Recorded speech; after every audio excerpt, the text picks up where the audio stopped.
Assalamu alaikum wa rahmatullahi wa barakatuh. Pardon my oversight, but we would love to introduce our Shaykh over here, Dr. Walead Mosaad. He serves as the director of the Muslim Student Life at Lehigh and is a scholar in the Islamic tradition. He received his PhD from the University of Exeter in the UK in Arab and Islamic studies. And he was also classically trained at Al-Azhar University in Cairo, in Egypt. So Jazakallah khair to the Shaykh for making the time to join us and share with us. And inshallah everything goes well.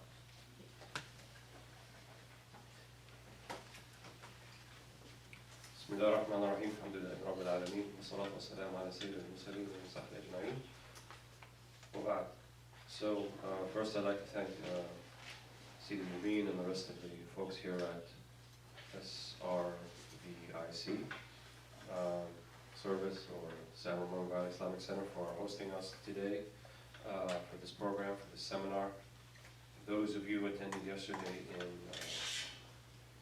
MCC East Bay, there will be some kind of a little bit of overlap, common themes from the beginning just to set things up, but it's a distinct seminar. And the topic, social justice, something that I started working on a few months ago, and I thought it would be important to kind of take a look at it because we find that many of the activism that's going on today, especially both within the Muslim community and outside the Muslim community, is very much social justice centered.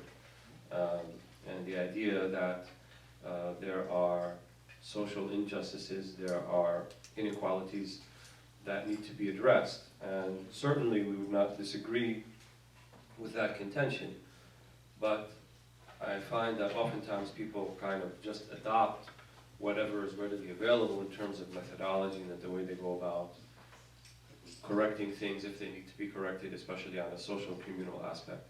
And it's the nature of human relationships that when people feel they need to take corrective action, there's going to be some contention there. There'll be some disagreement, there will be friction, and perhaps emotions also run very high. So when one is in such a state, then sometimes it becomes difficult to actually follow a sound methodology in doing so.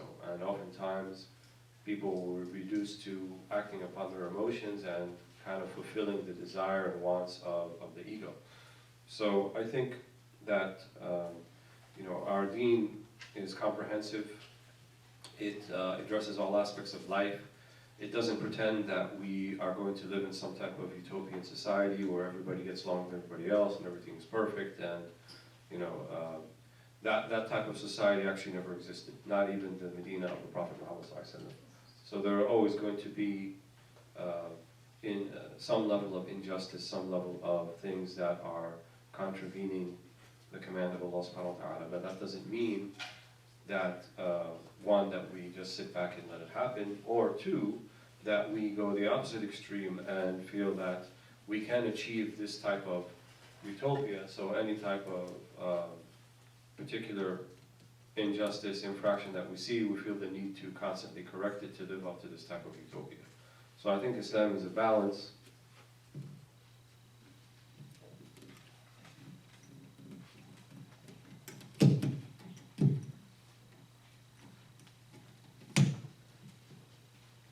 So I think Islam is a balance. Can you hear me okay with this? Yes. Between these two extremes. And as I said in yesterday's seminar, oftentimes we're put into a particular way of seeing and understanding things that I call a frame or a cognitive frame.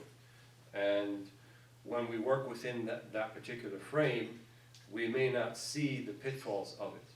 Because what this frame does is defines what's normal or normative. And so you can't really see from outside of that, right, while you're inside of it.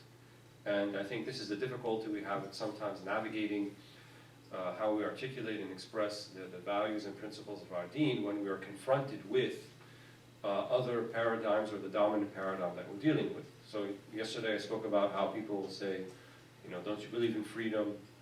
So why do you oppose, gay marriage? Aren't you a people that uphold freedom? Aren't you a people that feel that people should be able to exercise their individual rights and do that in a way and it's not harmful to people. So how come you're not progressive like that? So these words that are introduced into the discourse, progress, freedom, development, so forth, they're loaded words, and they have a particular historical precedence and narrative and what I would call an intellectual genealogy, right? Just like you have parents and grandparents and you know where you came from, we should know where these words, where they came from. And the word social justice actually has a genealogy. It didn't come out of nowhere, right? And it came in particular to a reaction to something. So oftentimes these things, when they're taken outside of their particular historical context, and then kind of generalized, they may not be applicable to the situation you're in or to the understanding that we have, especially when we're talking about practicing Islam. Because we're living in a country that did not develop, or let's say societies that did not develop based upon Islamic principles, but upon other principles, right? And you know, many people who emigrated to this country and came from outside, they had the general impression that this is, well, it's Ahl Kitab, it's a Christian country, or you know, it's Judeo-Christian values, but it's much, much more complicated than that, right? The West's relationship with religion and Christianity in general is very complicated. And it has gotten more complicated, especially over the past few hundred years. It's not as simple to say, well, you know, they're Christian or they're Jewish, but there is a dominant paradigm now that is really outside of religion, right? And religion is not the dominant force that it used to be in centuries past. So those things that are presuppositions that we say there's Allah, He created the world, therefore we should act in accordance with that reality. That is not the dominant paradigm, right? Here you can believe in God, but it shouldn't enter into your public discourse. It's now seen as a completely private affair. So we can build our masajid and we can build our churches and synagogues and so forth, but it's never seen as a force that can have something to say about the public discourse. So then when we come to something like social justice, which is very public, then what is the dominant force? Who's guiding the conversation? Where are the values for it? Where are they coming from? Because if they're not coming from a moral religious perspective, then where are they coming from, right? And then those are the questions we have to ask. And I'm not saying we have the answer to all of those questions, but I think it's very important that we raise the questions to begin with. So what I hope to do in these next few hours is kind of offer what we call a tasawwur, or a concept of, here are perhaps the ways where we can delve into the Islamic tradition and find out, well, is there kind of a social justice discourse paradigm within it that can be used and that we can extrapolate from, that we can go on to practice in our contemporary lives. So it's not studying the tradition of the past just for the sake of the past, but it's to give insight into our present, and that's really the meaning of tradition. It's not supposed to be something ossified and kind of put in a museum and then observe from far away and then just say, that's nice, but rather it's supposed to be living and informing what's going on right now. So we'll just we'll get into it. So in the Quran we have definitely these concepts of dealing with oppression. Right, Allah subhanahu wa ta'ala says, Surah Al-Qasas, and we desire to show favor unto those who are oppressed in the earth and to make them leaders and to make them the inheritors.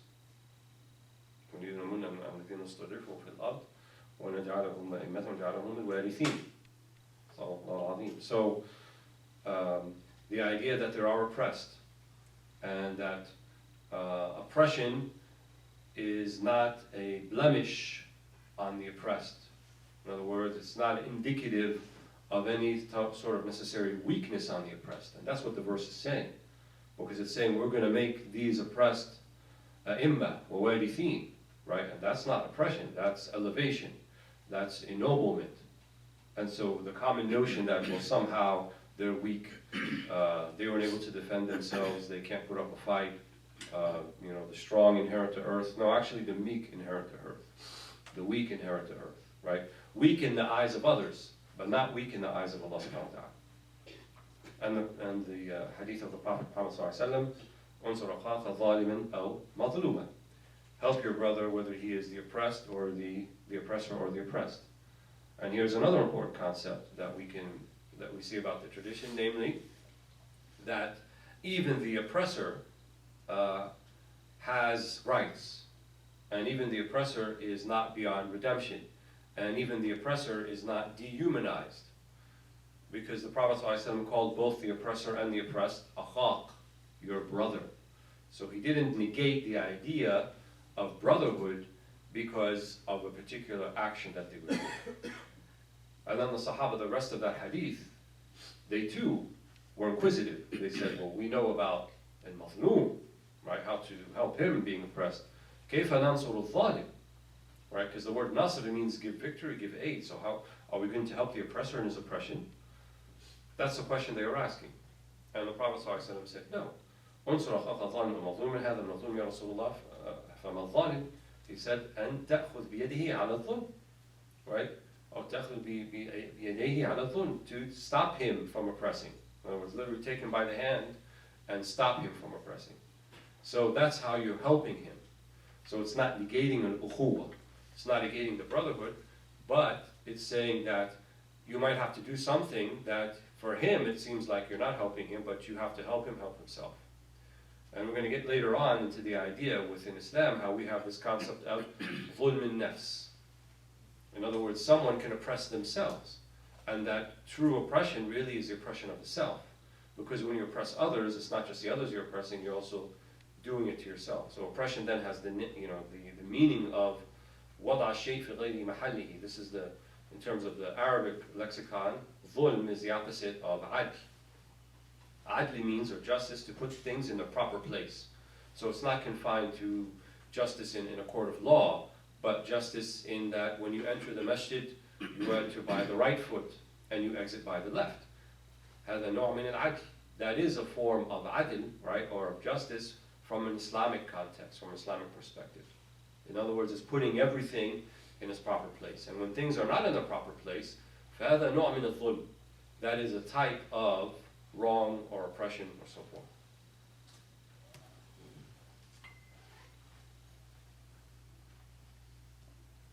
So something we touched on a little bit yesterday, similar theme. So when we talk about, how right now I kind of give you a little bit of an explanation of dhulm taking from our own point of view, or our Islamic paradigm. So what's a paradigm? It's a philosophical or theoretical framework that shape an individual's or community's presuppositions, objectives, morals, and life principles. Right? It's kind of like the nuts and bolts of how people talk about things and how they look at life and what they think is important in life. So all of that operates within a particular paradigm. And I would submit that there's a dominant paradigm here living in Western societies that is not reconcilable most of the time with what we would call an Islamic paradigm. They're not going to agree about the presuppositions, right? And one of those presuppositions is the dominant paradigm we're in now doesn't believe that religion should have any sort of public voice and should be the source of injecting ideas and concepts into the public discourse. We would have to say, well, I disagree with that, right? If we're going to talk about morality, we're going to talk about ethics, we're going to talk about values, where else are you going to get it from, except from something that's within a religious framework? And this is what people struggle with today. What's acceptable, or what was acceptable 50 years ago, may not be acceptable today. This ever-changing sort of, I'll call it schizophrenic paradigm that we're living in, feels the need to be constantly updated, because one of its founding principles is this notion of progress, right? And progress means that what we're doing today necessarily has to be better than what we were doing 50 years ago. Why?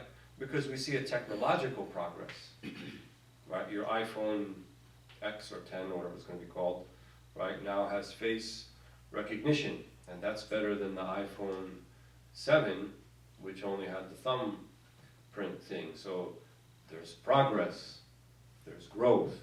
And so as we see the linear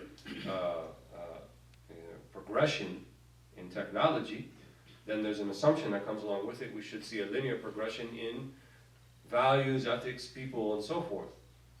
So if you said to people today, like, in the DSM of the American Psychiatry Association, transgenderism in the previous DSM was a disorder that would need psychiatric evaluation. If someone walked into the doctor's office and said, you know, I was born a male and have male genitalia, but I want to be female, they would have classified that as a disorder, and you'd have to have a psychiatric evaluation. That's no longer the case in the new DSM. So if you walk into the doctor's office today and say, you know, I'm a male, but I want to be a female, then the doctor would tell you, okay, how's next week sound to do it? So what changed? Why this new nazariya? Why this new way of looking at things? Is it something actually in the psychiatric field? Or is it a subscription to this idea of progress? And maybe there's political pressure to see this as progress. And so when you talk about individual and human rights, that's not bound by any type of moral framework. It's just the ability of the individual to accede to their wants and desires. That's a lot different than saying, no, our concept of what's right is not about free to do whatever you want, but we talk about free to do the right thing. So yesterday I talked about how we don't even actually have a word for freedom in the context that's said today. Hurriya is not the same thing. We say ikhtiyar, right? Choosing the good. So human choice is based upon choosing the good. And we believe that while the human being has the ability to choose the bad, فَمَنْ شَاءَ فَلْيُؤْمِنْ وَمَنْ شَاءَ فَلْيَكْفُرْ. It's there. But that doesn't mean we legitimize someone choosing the bad. Right? We could recognize, fine, you're free to do it. But we don't say just because you want to do it and you think it's desirable that then it makes it the good choice. So certainly we have this concept of good choice and bad choice. And the good and the bad, or the definition of the good and the bad, necessarily comes from Allah. In other words, comes from the framework of the deen. How are good and bad defined in non-religious societies? Who defines the good and who defines the bad? Western philosophy or Western philosophical models, they're not agreed upon that. Some of them say, well, it's a natural law. Some of them say, well, moral relativism. Some say utilitarianism. Some say pragmatism. Some say, well, the good is the greatest good for the greatest number of people. All different definitions. They're not united on what the definition of the good is, and then adversely or conversely what the definition of the bad. But for us, we get that definition from Shara. Right? And Shara is that which Allah subhanahu wa ta'ala stipulates to be the good and stipulates to be the bad. Sometimes it will be done very explicitly. Right? 5 times prayer in the day, each prayer has X number of rak'ahs. It's clear, it's a consensual issue. Sometimes it will require exertion upon those who are trying to interpret Allah's intent in the good or the bad. You know, what's the motive of the inheritance of the grandfather with the brothers of the deceased? Does the grandfather get more? Does he block the brothers, or the brothers block the grandfather? Khilaf bayna ulama in terms of inheritance.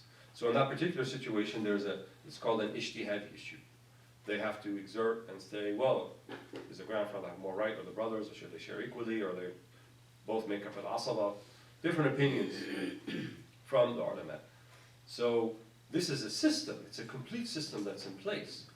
So when we start getting involved in many of these issues and we somehow think, well, maybe Islam doesn't really have anything to say about that, or maybe it's not really relevant, or it doesn't apply, not applicable in this sense, you know, I would say as someone who studied the tradition, slow down. I don't believe there's any situation where it's not going to be relevant. It's going to be relevant in every situation. We may have to put a little work in to figure that out. I agree with you. It may not be a straightforward answer, but certainly we have within our understanding, within our tradition, the ability to bring out these answers.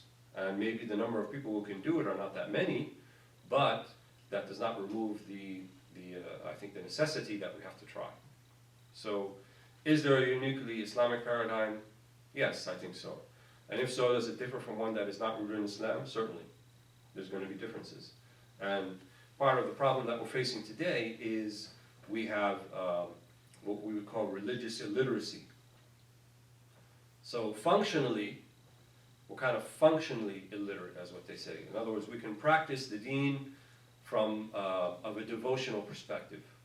Most Muslims today recognize there's 5 prayers in the day, and zakat, and Ramadan, and those who are committed to doing so will do it. Some people are not committed, they won't do it. But beyond the ritual, devotional aspect, how much does Islam inform all other aspects of our life?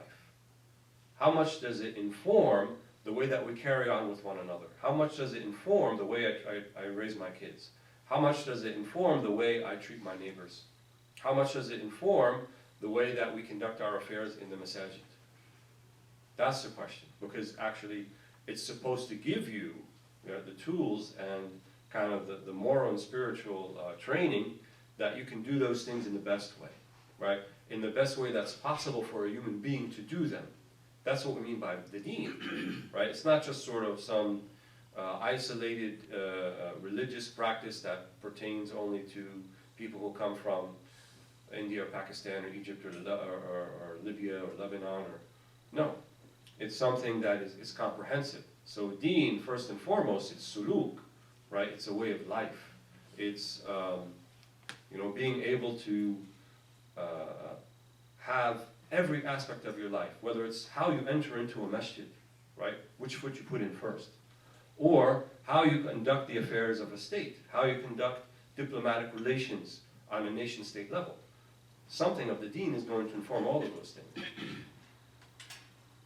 So going back to our particular issue here, this idea of social justice, does it make a difference in our conceptualization of justice whether we consider humans mere physical beings or consider them eternal souls?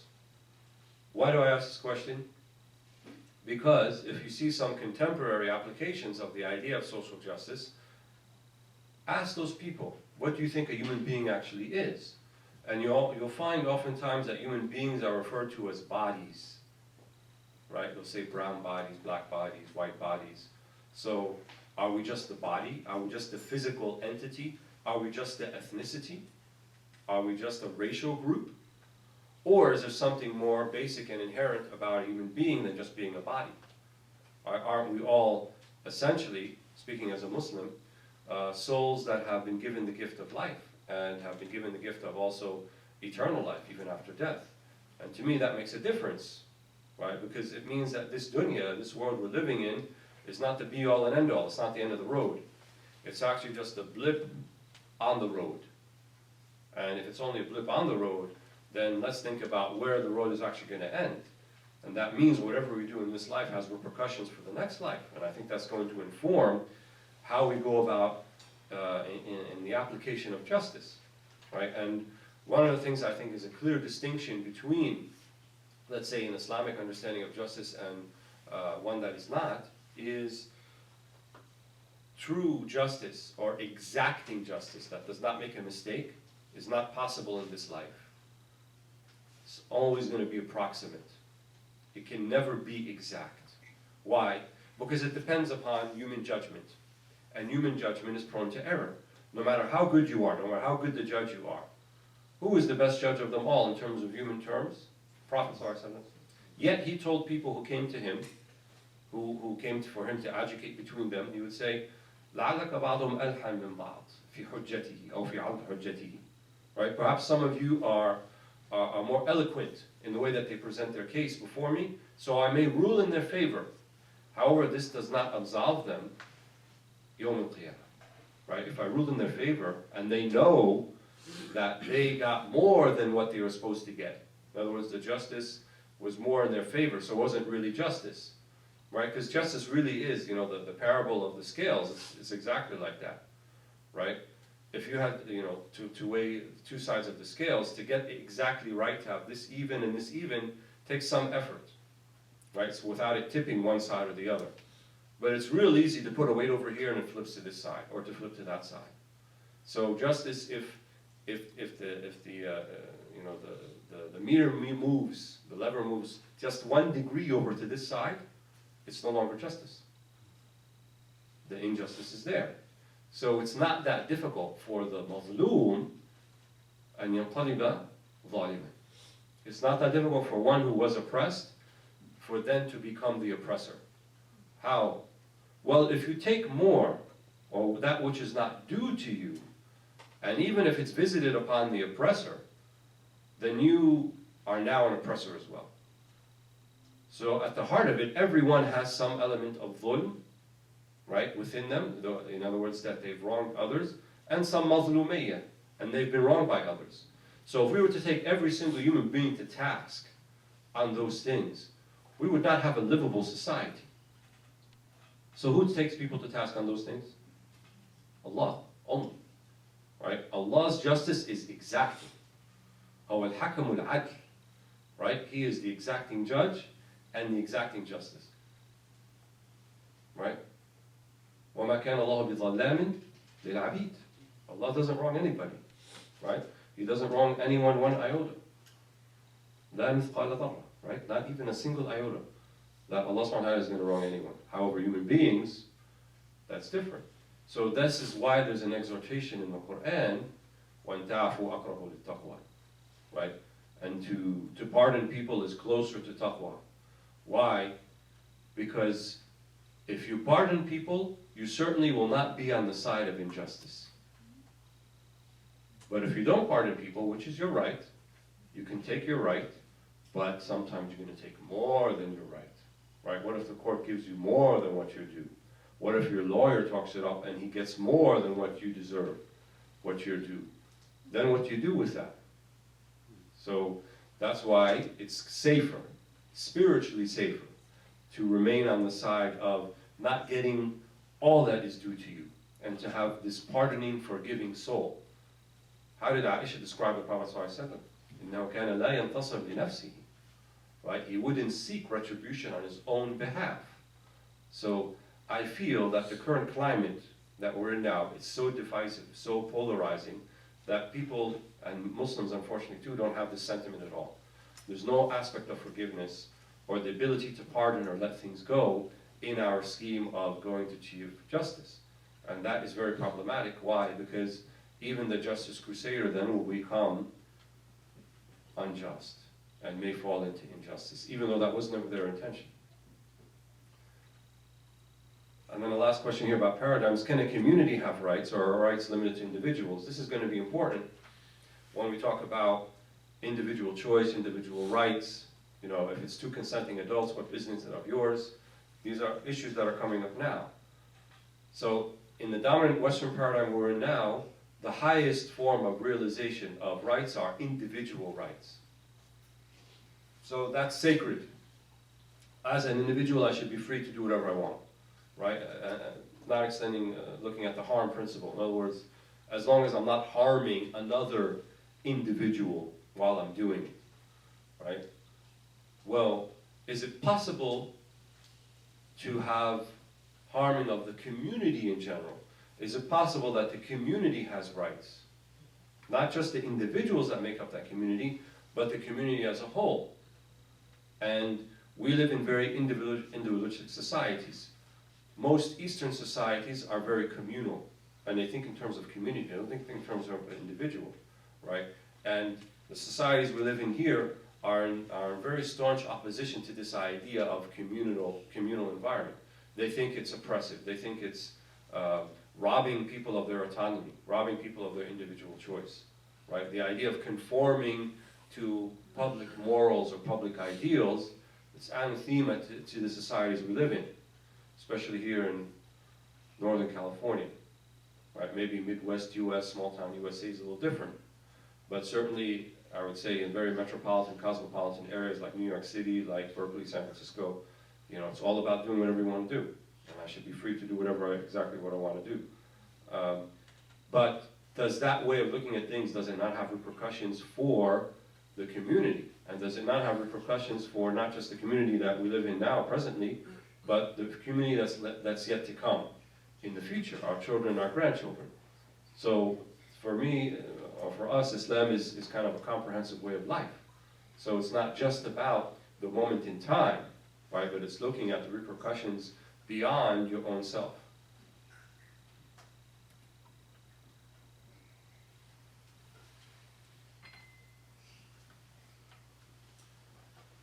So going back to just touching upon the idea of paradigm, a lot of these words that you see here are thrown about pretty liberally, and people have a particular kind of emotion that's evoked when they hear them, and they're often used to kind of say, well, don't you stand up for this, don't you stand up for that. right? Consent, equality, progress, liberalism, patriarchy, development, neoconservatism, right? People put words, right? And when you assign a concept a term, you legitimize it.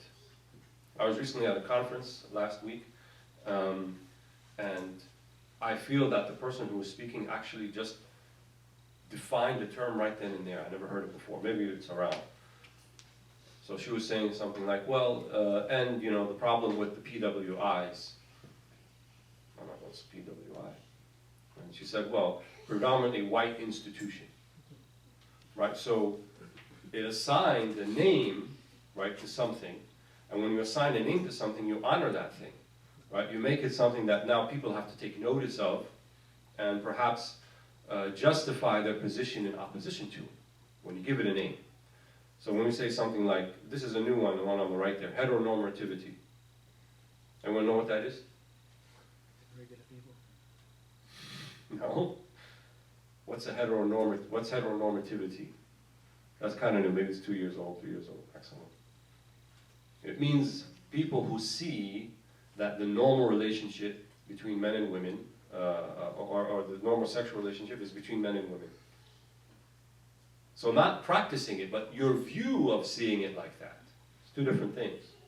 So if you believe that that's normal, right, then you may be guilty of heteronormativity. You see what I'm saying? So it's not like homosexuality and heterosexuality. That's actually the orientation. We're talking about your view about it.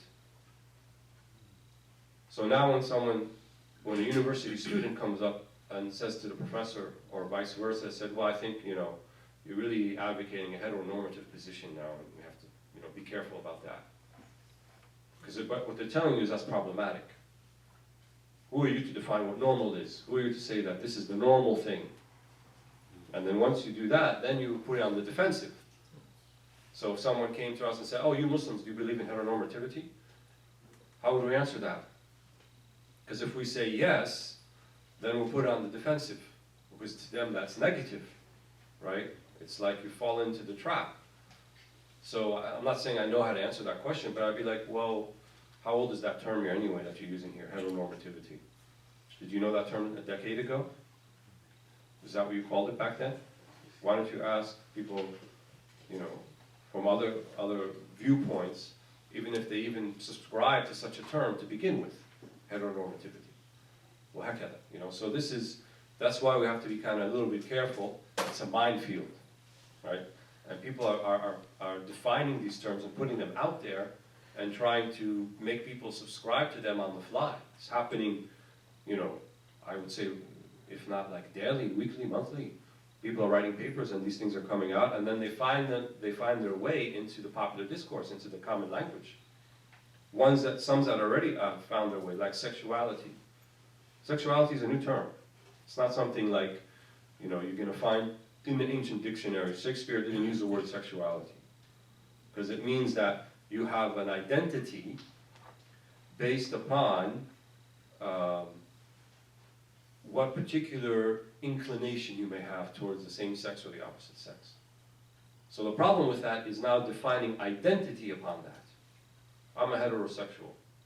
What does that mean? Or I'm a homosexual. What does that mean? Since when did something that's a personal inclination inside of you become an identity? Since when did it become a community? Since when did it become a group? Right? Like the same way that people say, I'm a vegan. What's that mean? Oh, I eat vegetables and don't eat meat. Okay, why don't you just say that? Why have to be a vegan? Well, because then now I'm part of a community. I'm part of the vegan community. So now it becomes an identity, right? And when you put something in as an identity, as a distinct group in society, you give it weight, right? And now there's going to be certain rights that have to be assigned to this group based upon that group identity. What at the heart of it, it's really a choice of behavior.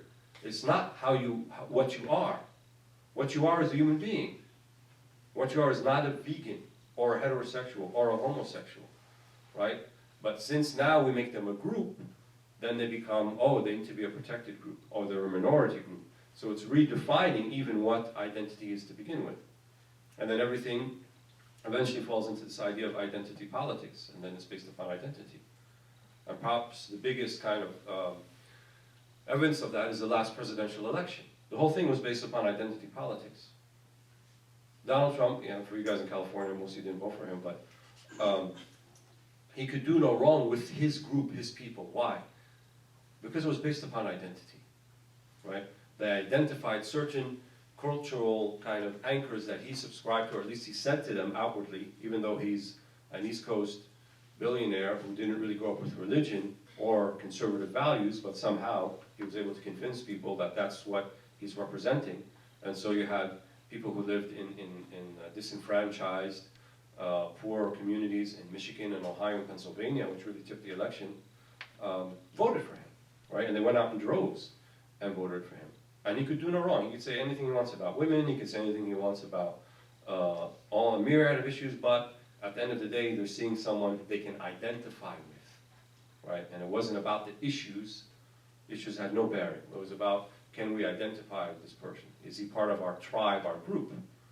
Right? So even though the ethnic tribes are not really there anymore, at least in this society, we certainly now have ideological tribes. And so people will tend to identify with and support, have solidarity with their particular tribe and group. So it's no different than the tribal wars that happen in traditional societies, except here we've divided ourselves into ideological islands and tribes. And we have all these so many different communities based upon something that at the heart of it is not really an identity, but it's a choice in behavior. So it doesn't mean that's who you are. Right? We have young kids now who say, oh, I think I might be a homosexual. I went to the doctor's office and I felt something when the doctor touched me. Where did he get that idea from? Right? That doesn't mean you're homosexual. Right? Because now you've put yourself in a box. You've put yourself in an identity. Okay, I'm sorry, So, I thought someone didn't like what I said. Okay. Yeah, the word. So, you make it difficult for people. So my answer to be such a person like, no, it doesn't mean you're homosexual. It means, you had a feeling that came up, and that doesn't change who you are. Doesn't mean that you have to be in that particular box. It's not an identity for us, right? It may be just, even if you fell into that, even if you committed a sin, right? For us, sin doesn't define you. It's not an identity, right? Because you can move on from it. We have this beautiful concept of tawbah, right? Tawbah means you're actually removing the idea that you're a sinner, and now you are a ta'ib. Right? So it's not a permanent thing. But now, the way that people see the world, people are put in these boxes, and once you're in it, it's very difficult to get out of it. So what about from an Islamic perspective? We too have our own sort of terms that define how we see things. And I left these in original Arabic because even when you translate them, you are kind of you're kind of bringing into a different context and paradigm, because you're trying to look for something that's similar to in another language, and it's not just another language, it's another thought system. So when we talk about a lot of these concepts, right, the concept of al-hujjiyah, for example, that something is authoritative, that's a very important concept within the deen. Why do we believe in the Quran? Why do we believe in the Sunnah? Why do we take those things to be sacred? There's a concept associated with all of that called al-hujjiyah, right? And al-hujjiyah means, al-hujjah, it means something that it's proof positive. You can't deny it because it is convincing. Convincing based upon what? Based upon something that appeals to something very unique about your own humanity. We have the ability to rationalize, we have the ability to understand, we have the ability to comprehend, we have the ability to recognize reality. Those are all very human concepts. And so when we're presented with something that presents a hujjiyah, that is conclusive and is authoritative, then as a sane, rational human being, I will accept it. The books of fiqh, of jurisprudence, as well as theology and aqidah, you talk about shurut wujub, right? What are the conditions that are needed, that are necessary for this thing to be obligatory upon you, for you to accept it? And the one they say always first is what?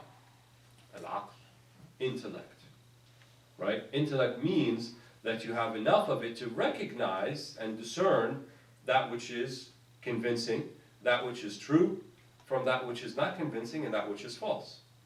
And if you don't have that ability, either because you're asleep, or you're unconscious, or you're clinically insane, then the accountability is removed. You are no longer held accountable. Or if you're being coerced or compelled, that's another reason that accountability will be removed. Because you're not acting of your own volition, someone is forcing you. So all of these terms then have this meaning. Look at, for example, at-ta'abbudi versus al-ma'lul. I think I have it somewhere, I don't know if it's in there, or al-illa.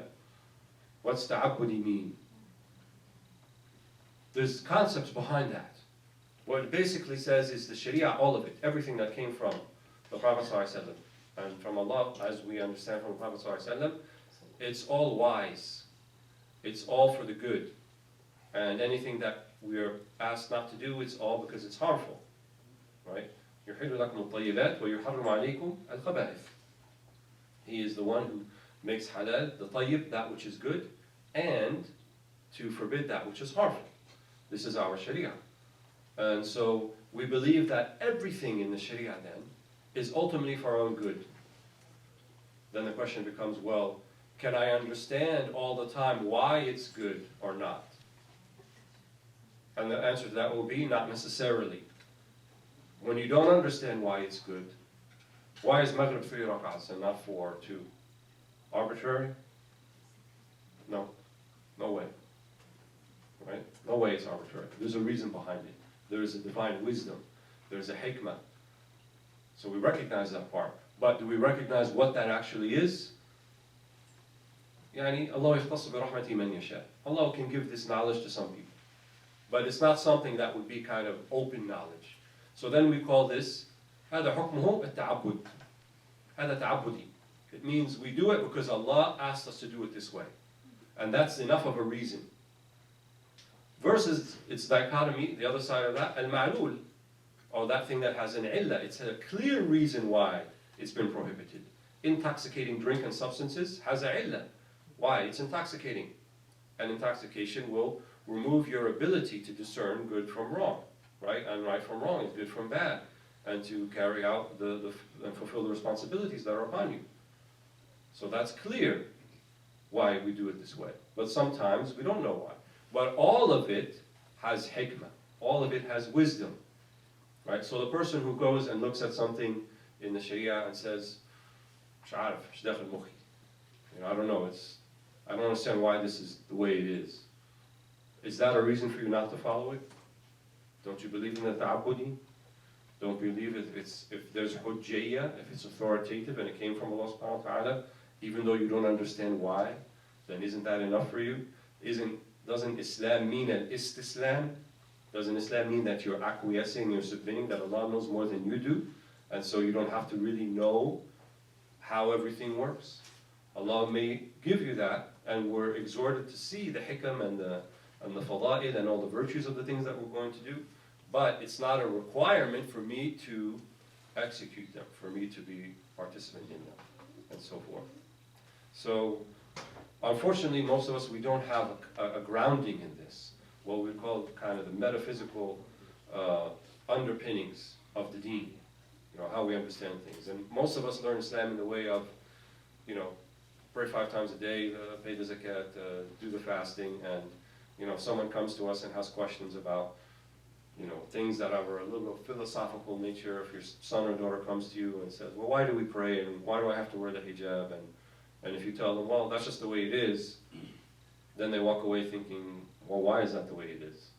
Because in university or in school, they teach us that I have autonomy, and that this is part of a large conspiratorial patriarchy that is just trying to subjugate me and take away my freedom of individual choice, and I don't want any of that. Because in school they tell us, and what on the TV and in the documentaries that I watch, these are all very negative things. And then I come to the masjid and they just tell me that's just the way it is. So it's not a sufficient answer anymore. And so we need to be, I think, very educated, integrated into understanding why things are the way they are. Not just for ourselves, but also for our kids and future generations. Because make no mistake, we are under assault. This is a war. right? And I don't mean the physical type of war. I'm talking about this is a intellectual, psychological, spiritual war, and it's being launched upon anyone who subscribes to the idea that faith, religion, belief in God can govern every single aspect of your life. And if you believe that, then you're going to find everything around you is going to be seemingly talking in opposition to this. And we have to be able to confront that, to contend with that. Otherwise, it's very easy for people to lose their deen.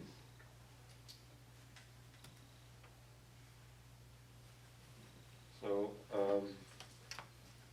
what time do you pray Dhuhr? 12:30. 12:30. Yeah, why don't we take a like 5-10 minute break now, and then we'll resume, and then we'll go until the inshallah.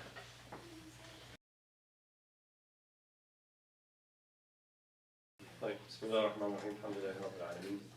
I know we'll only have about 15-20 minutes before we get prepared for Dhuhr, but I'm going to kind of summarize and not go through all the kind of origin ideas about social justice, but I think it's important as a matter of method that when we do get involved in public conversation, public discourses, that we kind of have an idea of where all this is coming from.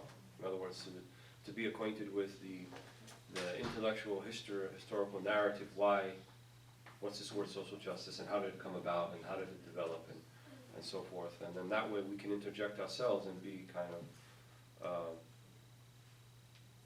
do it in a more deliberate, educated way than just kind of jumping in the fray and not really being sure on which side we're supposed to stand. So as far as I can tell, modern usage of the term social justice began with Catholic thinkers in the 1840s. So it did indeed begin kind of from a religious background.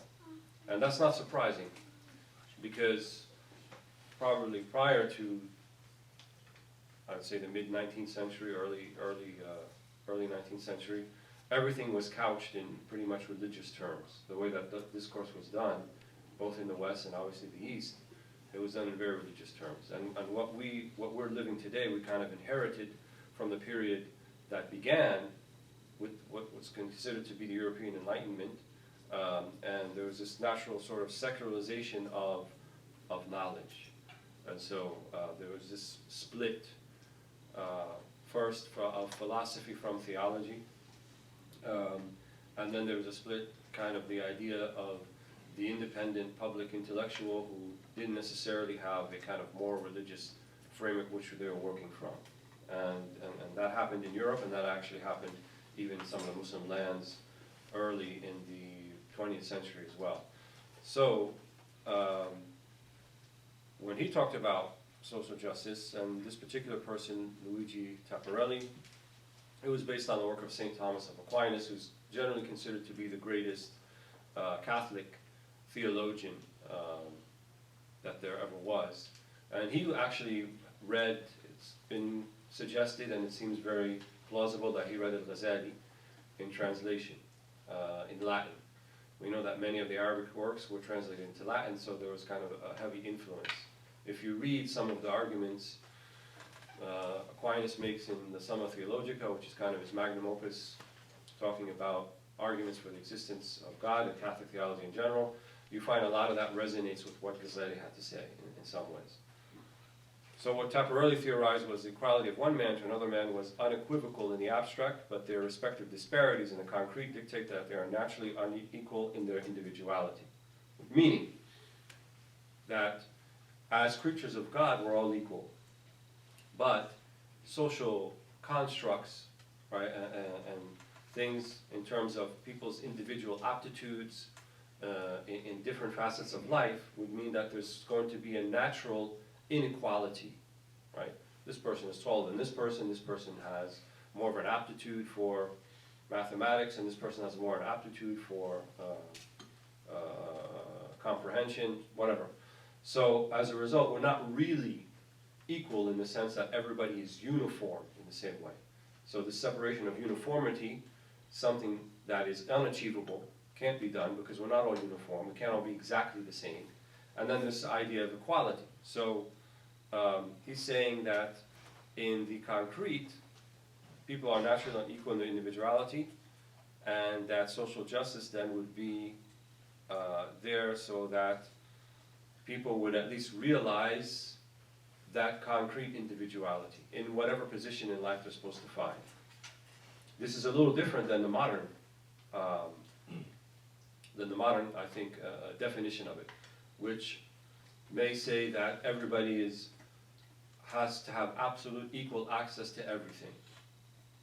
You know, then you get the phenomenon of people who think that even positions which require a certain level of authority or maybe even knowledge should be subject to representation. And I think we find this increasingly in the Muslim community, for example. Like if we say, you know, how come the women aren't leading the prayer? Isn't it supposed to be equal access for everybody? That's not fair. Women should be giving the khutbah, right? And they should be leading the prayer sometimes. That, if taken from the understanding that equality is uniformity and that everyone should have equal access to everything else, it would be hard to argue against that, right? Doesn't that sound like discrimination against women? Doesn't that sound like subjugation of women? But if we take it from the perspective that certain things need certain qualifications and credentials, not because it's subjugation of one gender over the other, or of one type of person over the other, but there are certain realities in place that have to be observed. And so people may think, well, the man is superior than the woman, that's why they're in the front and women are in the back, in the masjid, for example. And that argument has been put forth often. And that argument is based upon the idea that, well, in a church, where you're sitting in pews, sitting in chairs, right, all of the focus is on the front, right, where the Pope or the priest is leading the Mass or is leading the service. That's not our narrative. That's not our paradigm. For us, the front is no different than the back in the sense that everyone, the sacred space, is not associated with the imam up front. The sacred space is your musalla, your sutra, the place in front of you, right? Look at the hadith of the Prophet ﷺ. If someone in Bukhari, someone tries to pass in front of you, then you're not there to stop them, and so forth. Why? Why is that? What's so special about the space right in front of you? That, you know, in one way it says, stop him, and if he doesn't stop, then he's like a shaitan. Why such strong language about the space right in front of you? Because that's the sacred space. It's not all the way associated with the front. And so the idea of front and back, it's a convention. Even some of the schools, the schools of the fuqaha, like Imam Malik, he said it's not a condition that the imam be in front of everybody else. You can actually have a situation where the women are in front of the imam and the imam could lead the prayer. Obviously that's not true in the Shafi'i school or the other schools, but in the Maliki school, it's allowed. So there wasn't this idea that, oh, it's the front is the important part. It's where you are, where your sujood is. Why do we call it masjid? Why not maqam? Why not marka? Right? Marka means a place where you bow, make ruku'ah. Maqam, the place where you stand. We don't call it those things. We call it masjid. Limada masjid? Why masjid? The place of sujood. Why? Because sujood is the quintessential aspect of the prayer. Right? The closest you are to Allah subhanahu wa ta'ala is when you're physically lowest, when you're in a state of humility before Allah subhanahu wa ta'ala. So that becomes the focus then. And for man, woman, child, it's all equal access in that regard. So the idea of the imam in the front, imam leading the prayer, it's more of a convention than it has to do with the idea of it's a privilege for the men. No, it's actually a burden and responsibility, and it's also looking at the social realities, right? And the social realities that the nature of relationship between man and woman is one where naturally there's going to be a type of attraction and sexual tension that's built into it, right? And you know, people in California or in Hollywood, they wanted to deny it all the time. They make these movies about people exploring their sexuality and promiscuity and so forth, but yet, when people like Harvey Weinstein and others actually do it in real life, then there's an uproar about it. But what are the type of movies that these people were making for decades? And does it not encourage that, right? And then when you have these lingerie shows called Victoria's Secret and it's some type of thing to be celebrated, is it not just the objectification of women's bodies to begin with? So why do we celebrate that? And then when someone a man acts upon those impulses because he's in a position of influence and authority and power, why is that condemned? Why not the whole thing to begin with is to be condemned, and look at what's leading up to it. So for us, as we said, Islam is a complete sort of system. It's a complete ecosystem. It's taking all these things into consideration. So yes, in a perfect utopian world, there's no sexual tension, there's no mutual attraction between men and women who are not married, and everyone stays to themselves. But we don't live in that world. That's not the way it works. That's not the actual reality. So the Sharia is addressing the reality as it is, not as the way we think it should be. Right? And one of the things that we inherited from 19th and early 20th century philosophy in the Western paradigm is that somehow we can remake societies into this perfect society. Right? A lot of the white supremacist power and Hitler's eugenics and these things were all based upon the notion that we can remake society, we can re-engineer it and make it into something perfect, right? And there are actually re-engineering societal programs going on in the world. You look to a country like Singapore, for example, that's an engineered society. They have laws on the books where a certain number of Malays can live in this apartment building, a certain number of Chinese, and a certain number of Indians, and what they call Eurasians, Europeans who settled in the area. And that if you have an apartment and you're a Malay, you have to sell to a Malay. You can't sell to a Chinese and you can't sell to a Eurasian. Why? Because the nisab, the harmony, they call it harmony, has to be maintained. And so people don't really live in sort of ethnic enclaves in Singapore. It's a small city-state, as it used to be. But rather, this was based upon, after 1965 independence from Malaysia, that they would engineer the society that was multicultural, multiracial, and multi-ethnic, and multi-religious into what they call harmony, and so forth. And some people will argue, well, it works, right? They do have this sort of harmony. But keep in mind, it's an engineered sort of one. It's not an organic one, right? It's not something that developed by itself holistically. And that concept would have not been practiced unless it was introduced earlier as a philosophical paradigm. The idea that you can re-engineer things. What was Hitler's project, really? He didn't accept the reality as the way it was. And he said, I can engineer a society that's a superior society. And what are we doing now? What are the people at Google, what are they spending billions of dollars upon?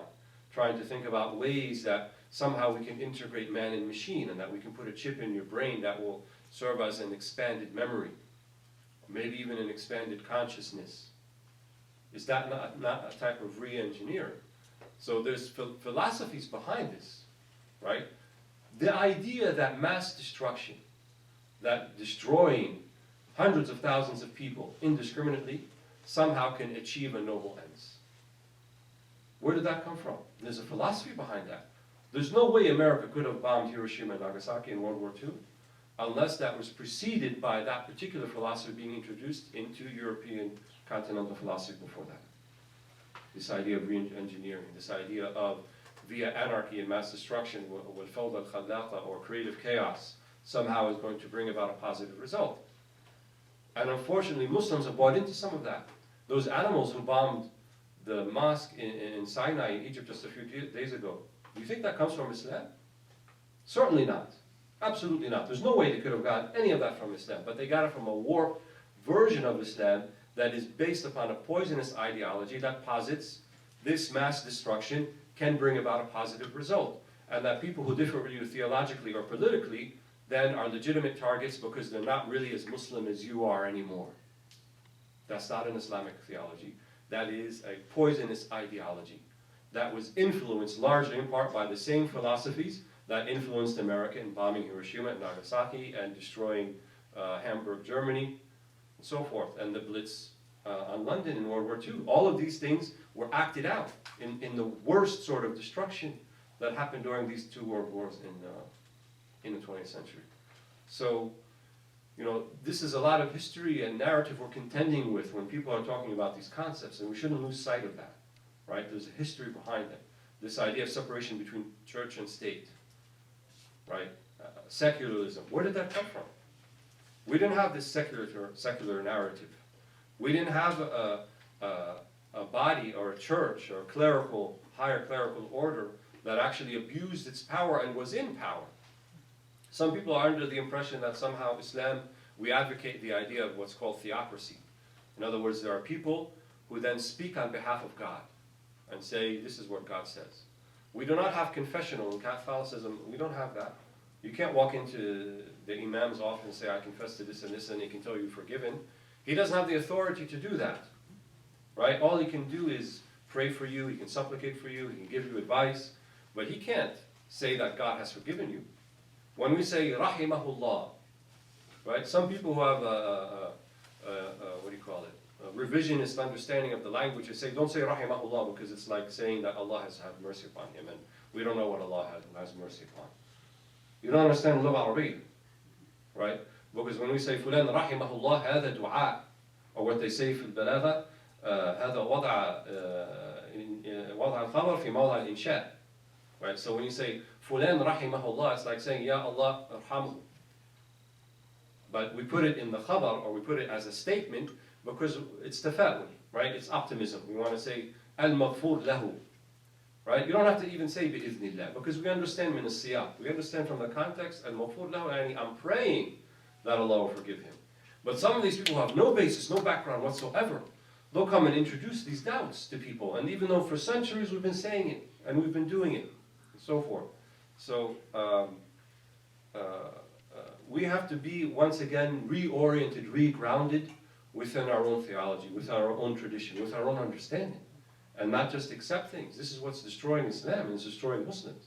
All of these things have been introduced, and in the past we were able to contend with it, because we had strong institutions that were able to contend with it. The fitna of the Mu'tazila, the fitna of the Falasifa, the fitna of the Khawarij, all of these things came before, and we were able to kind of deal with it. But when this weakened state, we don't have these same strong institutions anymore. The number of people that I think who can contend with these issues on a high level, I can count on my fingers today who can do it. In the past, we had many people who can do it. And it didn't affect people on the scale, on the grand scale that's affecting people now. So we really need a kind of, we're in a ma'raka. We're in a fight. And we're in a fight, especially in this country, not just for our physical lives, but for the deen. What is the deen going to look like a generation from now, or 2 generations from now? How are grandchildren going to acculturate Islam and practice it and teach their own children? How are they going to do it if we don't have these institutions in place to do so?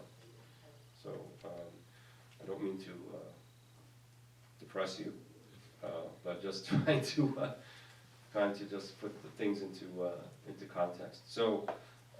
Social justice as a concept, it began, the idea from this slide, as a religious concept, and it's a little bit different than that which we understood as it's practiced today. So really, the idea that's practiced today was really articulated by John Rawls in A Theory of Justice in 1971. So what he said, 2 things. Based upon a hypothetical original position and veil of ignorance, which means that, let's say nobody knew anything about anybody else, and we had a blank slate. What would we want for every single person? He said, each person should have equal rights to the most extensive liberties, consistent with other people enjoying the same liberties. A type of uniformity. Inequality should be arranged so that no one person would be blocked from occupying any position.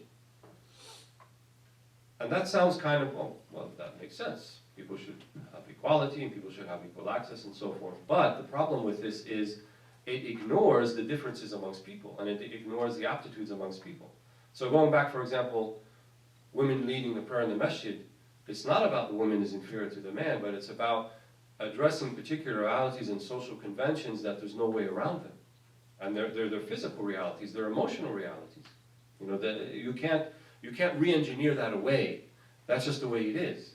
And so it would be unequal, right, to suggest that a woman has to do everything a man has to do, or the opposite, that a man should be able to do everything a woman has to do.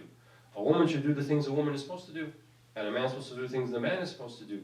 And to just ignore those realities on the ground would be very dangerous and very destructive, right? We need to have people in positions of authority based upon their abilities and their aptitudes. The idea that you can just elect anybody, right, because they have certain appeal on a certain level. Well, look who we got for president.